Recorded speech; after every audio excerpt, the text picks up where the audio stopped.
5 players, 5 nations, 1 tournament, and the most powerful governing body in sport is losing control of its own competition. The 2026 World Cup has barely started, and something unprecedented is happening. Not on the pitch, behind it, around it. In the corridors, in the press rooms, at the border crossings, and in the team hotels in rural West Virginia. The players, the coaches, the federations, they are pushing back. And they are doing it in ways that FIFA's billion-dollar promotional machine has absolutely no answer for. This is what nobody is telling you about the opening week of the 2026 World Cup. The newly expanded 48-team format was designed to be a festival of global expansion, pushing the tournament to 80 matches and generating an increase of $2.5 billion in broadcast revenue. FIFA sold this as the democratization of the beautiful game. But behind the glossy promotional packages and carefully managed press conferences, a different reality immediately took hold. Away from the cameras, the opening week of the tournament became a battleground over control. On one side stands FIFA's multi-billion-dollar commercial machine, governed by rigid broadcast rights contracts, mandatory sponsor windows, and uncompromising logistical demands. On the other side are the actual participants, the players, coaches, and national federations who are expected to perform under intense physical, political, and operational strain. A quiet, coordinated pushback is unfolding against the financial priorities of the sport's governing body. Every logistical bottleneck, every broadcast mandate, and every commercial compromise has pushed the tournament to a breaking point. The spectacle is a clash of interests, where those who create the entertainment are refusing to be treated as mere cogs in the machine. June 13th, 2026, MetLife Stadium in East Rutherford, New Jersey. Brazil opens its Group C campaign against Morocco under a heavy blanket of summer heat. With the heat index hovering near 34 degrees Celsius, the players are already pushed to their physical limits.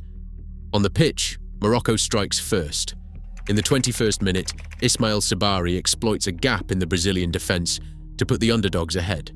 Brazil chases the game until the 32nd minute, when Vinicius Junior cuts inside from the left flank, unleashing a strike past Bono to make it 1-1. But the real conflict unfolds minutes later, away from the cameras, inside the concrete tunnel. As the referee blows the whistle for halftime, a FIFA media representative intercepts the Brazilian forward. Under Article 12.4 of the tournament's Media Operations Manual, players are required to perform live halftime interviews on the spot. These fleeting segments are highly valued commodities, pre-sold to major networks like Fox to anchor their multi-million-dollar coverage. When Vinicius attempts to walk past, the official blocks his path, warning him that refusal will trigger an immediate $5,000 fine. Vinicius does not hesitate. He looks at the representative and delivers a direct response. "We will pay, but nobody from Brazil is going to that microphone." The rest of the Brazilian squad follows his lead, walking past the broadcast setup in tight formation. No one stops. The multi-million-dollar halftime slot, scheduled to run immediately before a high-priced block of corporate commercials, goes black. FIFA representatives are left holding empty microphones as the teams retreat to their dressing rooms. This refusal is not ordinary media avoidance. It is a direct challenge to the commercial apparatus. By choosing the financial penalty over the broadcast window, Vinicius rejects an obligation built entirely around television ad value. The $5,000 penalty is minor to a global icon, but the defiance sends shockwaves through the tournament's administrative offices. In one sentence, Brazil's premier star demonstrates that the players who create the spectacle can refuse to be packaged and sold on command. The broadcast window is broken, and the rebellion has its first public face.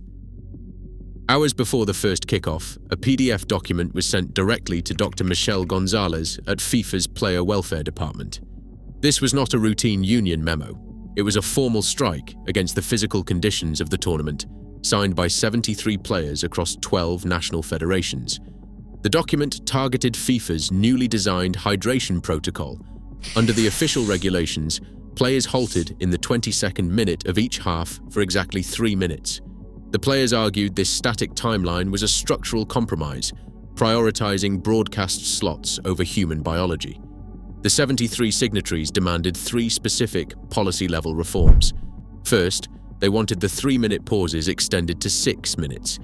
They cited independent research showing that a 3-minute gap is physically insufficient to prevent heat illness when players sweat at rates exceeding 1.2 liters per hour.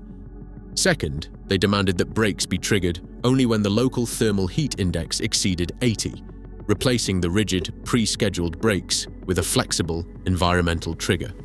Their third demand was the establishment of an independent scientific oversight panel, specifically nominating Dr. John Baker to lead it. By putting these exact terms in writing, the players shifted the conversation from general complaints to a direct policy challenge. They targeted the very structure of the tournament, establishing a clear line between the scientific reality of heat stress and FIFA's commercial schedule. On June 16th, FIFA issued its formal response. The governing body rejected the players' petition, maintaining the rigid 3-minute format. Officials cited operational consistency and tournament regulations requiring broadcast partner approval for any mid-tournament changes. Behind this administrative refusal lay a massive financial commitment.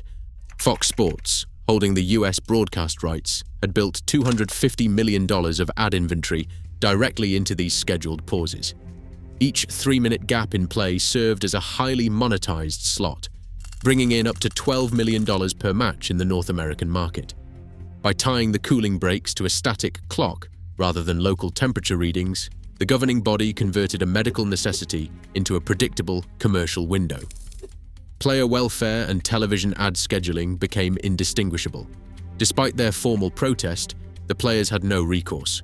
When the whistle blew for the next match, they stepped back onto the pitch, forced to perform inside the very system they had challenged, their health managed not by doctors, but by the precise timing of a television broadcast. On June 15, 2026, the Mercedes-Benz Stadium in Atlanta became the stage for one of the most lopsided matchups in tournament history. Spain, the reigning European champions and the 5th-ranked team in the world, walked onto the pitch, expecting an easy victory.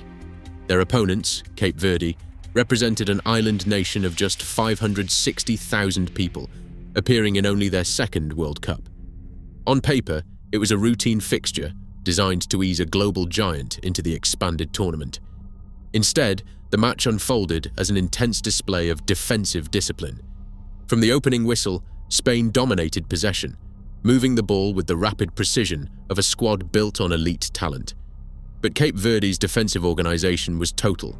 Every Spanish attack met a wall of blue shirts, shifting in perfect unison to close down space and block passing lanes. When the defensive line did breach, Spain met Cape Verde's final obstacle, goalkeeper Stanley Mendes. Mendes produced save after save, denying point-blank headers and tipping powerful long-range efforts over the crossbar. As the minutes ticked away, the frustration on the Spanish bench turned into desperation. Mendes's performance grew more confident with every attack, turning the penalty box into an impassable fortress. By the final whistle, the scoreboard read 0-0. Cape Verde had held the European champions to a scoreless draw. In the immediate aftermath, commentators celebrated the result as pure sporting romance. But the brilliance of Cape Verde's performance carried a deeper meaning. It proved that even within an expanded 48-team format designed to maximize television spectacles, competitive integrity could not be manufactured. The small nation had earned their point through pure, organized football, showing that the participants on the pitch still dictated the outcome, regardless of the commercial machinery surrounding them. Behind the promise of the expanded 48-team format lies a vast logistical divide. While FIFA markets this expansion as a global celebration of inclusion, the physical reality of moving squads across 3 nations, multiple time zones, and thousands of miles creates an unequal tax. Teams face 80 matches spread over vast distances, making travel and flight burdens a primary obstacle to recovery. Physical recovery has become a luxury determined strictly by geography and funding. The contrast in training bases exposes this structural divide. Spain established their tournament headquarters at an elite boarding school in Knoxville, Tennessee, complete with 2 pristine training pitches, a hydrotherapy pool, and an advanced sports science laboratory. Located near their athletic complex, their players access premium recovery tools within steps of their dormitories. keeping physical fatigue to a minimum as they transition between fixtures. For smaller nations, the reality of this 48-team setup is entirely different. Iraq was based in a rural town in West Virginia, staying at the Raleigh County Inn, a standard motel with a basic gym and shared conference rooms. Their players faced a 4-hour drive just to reach their venue. Without the millions needed to charter private flights, hire dedicated medical staff, or lease premium sports centers, these underfunded teams endure grueling travel and inferior setups. This forces athletes to compete on an uneven playing field before they ever step onto the pitch. This is the hidden cost of expansion. Ballooning the tournament without standardizing logistical support has created an environment where the language of opportunity masks a stark, structural inequality. Subscribe to follow this investigation. On June 8, 2026, the Iranian Football Federation received a series of formal letters from the United States State Department. The documents confirmed that 15 members of the official Iranian World Cup delegation had been denied entry visas on security grounds. This was not a minor administrative delay. The list of rejected officials stripped the squad of its core leadership, specifically blocking the federation's president, Mehdi Taheri, and vice president, Ali Rezai, from entering the host nation.